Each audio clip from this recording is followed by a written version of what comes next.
Kimanin mutane 31 ciki har da mata da ƙananan yara dakarun Najeriya suka ceto daga mayakan Boko Haram a wani mummunan farmaki da suka kai ga sansanonin kungiyar.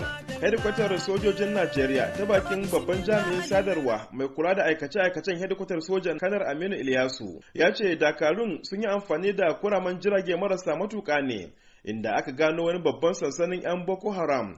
Take kuma aka tura haɗin gwiwar bataliyoyi guda biyu waɗanda suka afka masu.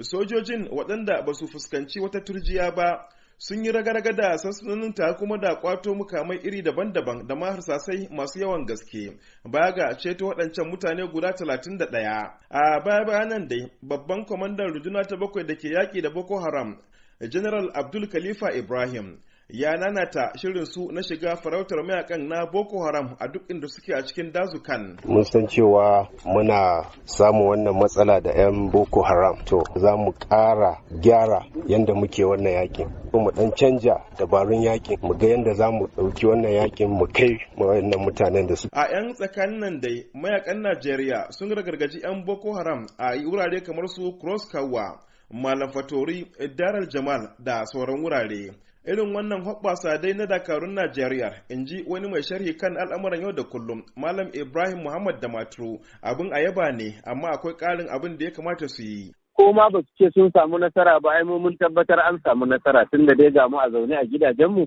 kuma mun san abin da ya faru a baya.